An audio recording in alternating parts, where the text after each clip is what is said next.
Hyvää alkanutta viikkoa. Tässä on vähän tämmöstä pyöräilyä ja pientä välipysäkkiä pyöräilyä aikana, että saa vähän otettua videota.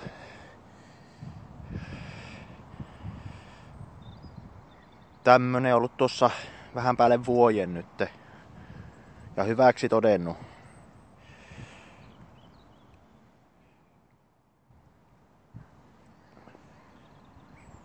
Tässä on niinku 5 eri avustustasoa kuitenkin, että omia jalkojakin saa käyttää polkiessa, ettei nyt ihan mene liialliselle fuskaamiselle niin sanotusti. On nopeusmittari ja sitten on ton verran ajettu tähän mennessä.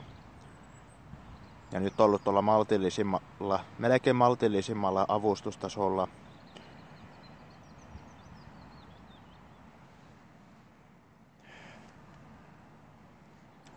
Swap on merkki.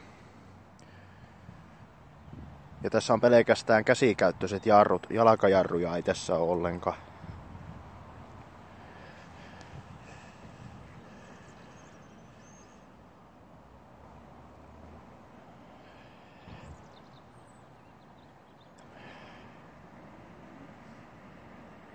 Kesän kuntoilua sähköisessä muodossa. Kiitos kun katsoit video.